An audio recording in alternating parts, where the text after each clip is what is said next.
willkommen zum heutigen Gespräch unserer Reihe CESI Talks. Und heute ist unser Gast Gabriele Bischof, Mitglied im Europäischen Parlament, Mitglied der Fraktion der Progressiven Allianz der Sozialdemokraten im Europäischen Parlament. Ich lese das also jetzt wirklich ab, weil es ja doch ein langer Name ist. Ganz wichtig, stellvertretende Vorsitzende im Ausschuss für konstitutionelle Fragen und auch Mitglied im Ausschuss für Beschäftigung und soziale Angelegenheiten. Willkommen, Gabriele Bischof. Danke für die Einladung. Gabi, es gab gerade Bundestagswahl in Deutschland. Was bedeutet oder was könnte das Ergebnis jetzt auch für Europa bedeuten? Ja, was ich super spannend finde immer, ist, dass sowohl hier im Parlament, aber wo immer man auch draußen ist, ich war letzte Woche in Malta und in Griechenland, ist, wie alle wirklich in Europa aufmerksam verfolgen, wie diese Wahl ausgeht und was sie bedeutet, weil natürlich jede versteht, welchen Einfluss das auch auf die Zukunft Europas hat. Und Deutschland als wirklich größte Volkswirtschaft, als wichtiger Player in der Europäischen Union, da hat schon, würde ich mal sagen, ganz Europa auch mitgefiebert, wie diese Wahl ausgeht. Deshalb glaube ich, werden auch die Koalitionsverhandlungen genau beobachtet, wenn sie dann jetzt starten. Ich werde hier oft gefragt, wie ist so die Einschätzung? Gibt auch bestimmte Sorgen in Europa, was bestimmte Ressorts anbelangt, welche Partei die dann kriegen könnte. Also diese Europawahl 2019, die hatte wichtige Auswirkungen, aber wichtige Wahlen wie dieses Jahr bei uns, nächstes Jahr in Frankreich und so weiter, werden, glaube ich, europaweit mit fast genauso viel Aufmerksamkeit verfolgt, weil natürlich wichtig ist, wir leben in so herausfordernden Zeiten in Europa. Wir haben immer noch damit zu kämpfen, dass wir aus dieser Pandemie einigermaßen gut rauskommen. Da reden wir ja hinterher noch ein bisschen drüber.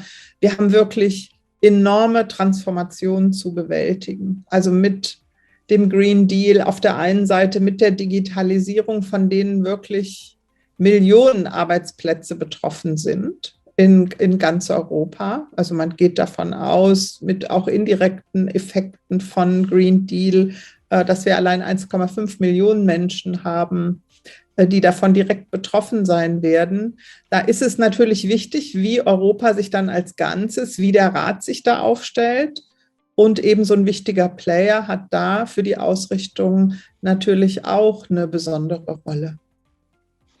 Und ja, also damit abschließend nochmal, ich glaube schon, dass gerade bei Fragen, wie gehen wir weiter nach 2023 wir haben jetzt eine Flexibilisierung, was die Schuldengrenzen anbelangt. Wir haben jetzt den Recovery Fund, wir müssen gucken, wirkt der, wie greift der, welche Effekte hat der und all das und die weitere Ausrichtung, da wird Deutschland sicher auch eine entscheidende Rolle spielen. Du hast ihn jetzt gerade schon angesprochen, den Recovery Fund, und es sind ja jetzt auch fast alle Programme, glaube ich, nationalen Reform- oder Wiederaufbauprogramme da vorgelegt worden. Was werden denn, inwieweit kann dieses Paket, sage ich mal, den Arbeitsmarkt entlasten oder die Belastung des Arbeitsmarkts ein wenig abfedern? Und wie können, sage ich mal, wir fürchten natürlich als Gewerkschaften auch immer, dass nicht nur Arbeitsplätze verloren gehen, sondern auch, dass sich das insgesamt die Krise auf die Arbeitsbedingungen niederschlägt. Wie kann da Europa, wie kann da dieser Aufbaufonds konkret helfen? Also ich denke, will vorab noch mal sagen, wie wichtig in dieser Krise dieses Schur-Programm eben Mittel zur Kurzarbeit bereitstellen für Europa war. Also Deutschland hat ja solche Regelungen, aber viele andere Länder hatten die nicht oder hatten auch nicht die finanziellen Ressourcen. Und deshalb war das ein Riesenfortschritt im Vergleich zur Finanz- und Wirtschaftskrise, nicht zu sagen, soll jeder gucken, wie er da durchkommt, sondern zu sagen, wenn wir so eine Krise haben, die alle gleichzeitig trifft, dass wir hier solidarischere Instrumente brauchen. Und ich glaube, das war ein wirklich auch integrationspolitisch ein riesiger Schritt, der dann auch für den Wiederaufbau Fonds die Weichen gestellt hat, dass wir ja auf der einen Seite Milliarden bereitstellen, über 380 wirklich auf der einen Seite eben als Finanzmittel, die direkt bereitgestellt werden, eben anderer Teil auch ungefähr nochmal so viel dann auch als Kredite, aber eben als günstige Kredite für die Mitgliedstaaten, damit man wirklich die Wirtschaft ankurbeln kann und die Ziele, also einerseits den Green Deal, aber auch eine gute Digitalisierung hinzubekommen, dass man eben dafür Mittel bereitstellt für so eine Modernisierung mit Blick auf die Digitalisierung. Aber das schafft ja auch Arbeitsplätze, wenn wir uns angucken, zur Umsetzung des Green Deal in erneuerbare Energien zu investieren, was die Verkehrsinfrastruktur anbelangt. Und da erstmal zu sagen, okay, da haben wir gemeinsame Pläne in Europa und wir unterfüttern das dann auch mit Ressourcen, die wir bereitstellen.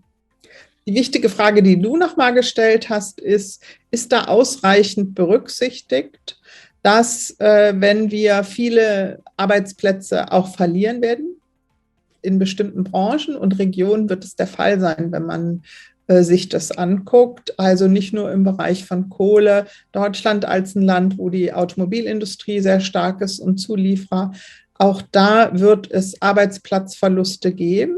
Und es werden in anderen Bereichen, zum Beispiel bei der Batterieproduktion etc., in den Servicebereichen neue entstehen. Aber wie geben wir den Menschen das Vertrauen, dass Europa mit dafür sorgt, dass sie wirklich dann, wenn sie ihre Arbeit verlieren, frühzeitig qualifiziert werden und dann auch tatsächlich andere und auch gute Arbeitsplätze finden? Und ich fand es ganz interessant. Ich hatte gestern eine Konferenz mit ganz vielen Euro-Betriebsräten. Und dann habe ich die gefragt, habe gesagt, ja, die Kommissionspräsidentin sagt, unser Motto ist, dass wir dabei niemanden zurücklassen wollen. Und ich habe sie gefragt, glaubt ihr, dass Europa aufgestellt ist, so ein Versprechen zu erfüllen? Und da hat sich kein einziger gemeldet, der das Gefühl hat, Europa ist so aufgestellt, sondern im Gegenteil, dass wir da noch viel schaffen müssen, damit wir dieses Versprechen auch wirklich umsetzen können.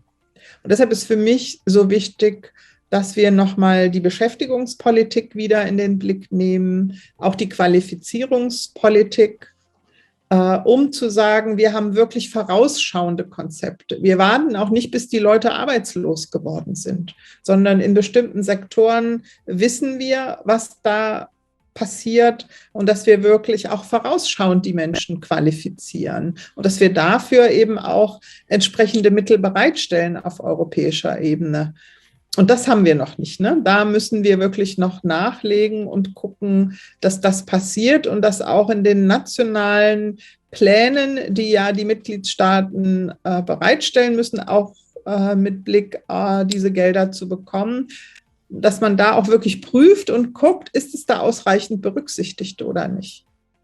Und das machen wir zum Beispiel gerade auch im Beschäftigungsausschuss. Auch über die Einbeziehung gesprochen, davon, dass wir keinen zurücklassen können. Im Grunde genommen, ich komme zu sprechen auf einen Bericht von dir über Demokratie am Arbeitsplatz, ein europäischer Rahmen für die Mitbestimmungsrechte von Arbeitnehmern und die Frage der Überarbeitung der Richtlinie zu den europäischen Betriebsräten. Ich glaube, das soll am 25. in den Ausschuss, wenn mich nicht alles täuscht, im November ins Plenum. Was ist hier so, warum ist dir Mitbestimmung oder Demokratie am Arbeitsplatz, warum ist dir so viel daran gelegen und warum glaubst du, bedarf eben diese Richtlinie zu den über die europäischen Betriebsräte tatsächlich einer Revision? Also ich bin ja auch in der Zukunftskonferenz sehr engagiert und ein Kernthema für uns ist da erstmal auch die Stärkung der Demokratie, weil wir sehen, dass die Demokratie von vielen Seiten unter Druck gerät. Und für mich gehört die Demokratie am Arbeitsplatz mit zu der übergreifenden Debatte, wie stärken wir die Demokratie, auch weil wir wissen aus vielen Untersuchungen, dass da, wo die Menschen in Ländern, die auch entwickelte Beteiligungsstrukturen und Systeme haben, dass da, wo die Menschen sich auch an ihrem Arbeitsplatz, in ihrem Unternehmen richtig einbringen können, zum Beispiel die Beteiligung an Wahlen höher ist als da, wo das nicht der Fall ist. Das stärkt auch ein Vertrauen in Demokratie. Und dann wissen wir gleichzeitig, und wir haben ganz interessante Studien auch im Verfassungsausschuss präsentiert bekommen, dass bei den Wahlen die Wahlbeteiligung in ganz Europa ist es ähnlich, in den reichen Stadtvierteln viel, viel höher ist als in den armen. Und die haben einen Vergleich aller Hauptstädte gemacht in Europa. Ich fand es wahnsinnig beeindruckend, dass eben Menschen auch das Vertrauen in die Demokratie verlieren, weil sie sich abgehängt fühlen oder abgehängt sind. Und dass es ganz wichtig ist, dass wir hier eben auch an alle da wieder rankommen und das Vertrauen in die Demokratie stärken. Und wenn wir solche enormen Veränderungen haben, die die Menschen wirklich ganz persönlich betreffen, wenn ich meine Arbeit verliere, wenn ich mich weiter qualifizieren muss und auch dafür die Unterstützung brauche, dann besorgt es einfach auch viele Menschen, weil so viele Ungewissheiten damit verbunden sind, um zu sagen, diese enormen Veränderungen, da werden wir dafür sorgen, dass stärker als bisher tatsächlich die Beschäftigten und die Gewerkschaften als Vertreter der Beschäftigten diesen Wandel von Anfang an mitgestalten können und eben beteiligt werden daran. Und das ist für mich zum Beispiel so ein Thema bei den Euro-Betriebsräten. Die müssen auch frühzeitig beteiligt werden, wenn es solche Veränderungen ist. Die müssen beteiligt werden daran, wenn es zum Beispiel darum geht, Sozialpläne aufzustellen etc. Und um das hinzubekommen, müssen wir die gegenwärtigen Regelungen verändern, müssen die verbessern. Das wollen wir schon ganz lange und wissen aber, dass das schwierig ist. Das ist das letzte Mal unter einer französischen Ratspräsidentschaft gelungen, weil die nicht nur sehr mutig, sondern auch sehr innovativ war. Jetzt verbinden wir das und sagen, in dem Bericht, den ich mache zur Demokratie am Arbeitsplatz, da gucken wir, welche Probleme gibt es eigentlich in der Praxis. Wir haben zum Beispiel eine Entwicklung seit vielen Jahren einer europäischen Rechtsform, die eben Unternehmen wählen können, die Europäische Aktiengesellschaft. Und da haben wir bestimmte Schlupflöcher, die sich in der Praxis erwiesen haben, dass solche europäischen gesellschaftsrechtlichen Formen dazu genutzt werden, Mitbestimmung auf nationaler Ebene auszuhebeln. Also ich mache mal ein Beispiel, damit das jeder versteht.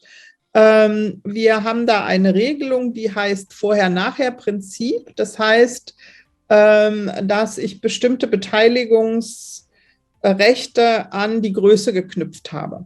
Zum Beispiel 2000 Beschäftigte. Und wir sehen jetzt, dass es doch eine ganze Reihe von Unternehmen gibt, die, bevor sie diese 2000er-Schwelle erreichen, das umwandeln in eine europäische Aktiengesellschaft und dann aber für immer,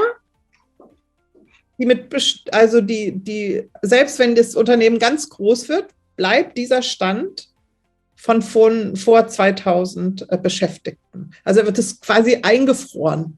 Ja. Da sagen wir, das sehen wir jetzt. Wir sehen die Probleme davon, das müssen wir angehen eben dabei. Und wir wollen einen horizontalen Rahmen schaffen. Wir haben viele Richtlinien dazu, Informationen und Konsultationen. Wir haben die Euro-Betriebsratsrichtlinie, wo wir sagen, wie wir das generell im europäischen Sozialrecht machen. Wir wollen Mindeststandards festlegen, auf die man zurückfällt, wo man immer sagen kann, jedes Land, jedes Unternehmen, man kann immer bessere Regelungen machen, aber keine schlechteren, damit wir eben auch sicherstellen, dass wir wirklich überall auch ein Mindestmaß an Beteiligung der Arbeitnehmer haben, ob das nun in Aufsichtsräten ist oder ob das auf der betrieblichen Ebene ist. Und darum geht es in dieser Initiativstellungnahme, die ich mache, um die Kommission zu motivieren,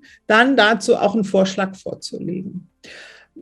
Wir haben ja das Versprechen von Frau von der Leyen vor der Wahl, dass wenn so ein Initiativbericht eine breite Unterstützung kriegt, dass die Kommission sich dann auch verpflichtet hat, fast wie so ein implizites Initiativrecht dann auch dazu einen Rechtsvorschlag vorzulegen. Und daran arbeiten wir gerade.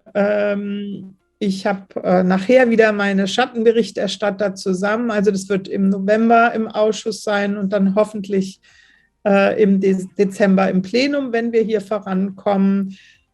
Grundsätzlich kann man sagen, es gibt von allen Fraktionen eine breite Unterstützung für das Ziel. Wo wir jetzt noch gucken und arbeiten müssten, ist, dass wir gute Kompromisse finden, wie gut dann unsere Vorschläge ausgestaltet sind und wie konkret die dann auch sind. Aber dass es hier Handlungsbedarf gibt und dass es auch eine Chance für Europa ist, eben Beteiligungsrechte zu stärken, um auch das Vertrauen in diesen Wandel zu stärken. Das wird schon von allen Seiten auch so gesehen und unterstützt. Ja, liebe Gabi, vielen Dank. Dann viel Erfolg bei dem Vorhaben. Du weißt, wir stehen da auch dir zur Seite, auch dem Parlament in diesen Bemühungen zur Seite. Und wünsche dir alles Gute. Toll. Wir haben ja so ein Hearing gemacht und dass ihr auch da beteiligt wart und aus der Praxis berichten konntet, hat auch dazu beigetragen, dass die Leute verstehen, dass das hier nicht nur ein Feinschmecker-Thema ist, sondern dass das ein Thema ist, was wirklich für alle Beschäftigten wichtig ist. Ganz herzlichen Dank und pass auf dich auf und schönen Gruß. Ja? Ja, selbe, ne? Tschüss. Ja, tschüss, mach's gut. Danke nochmal, ja?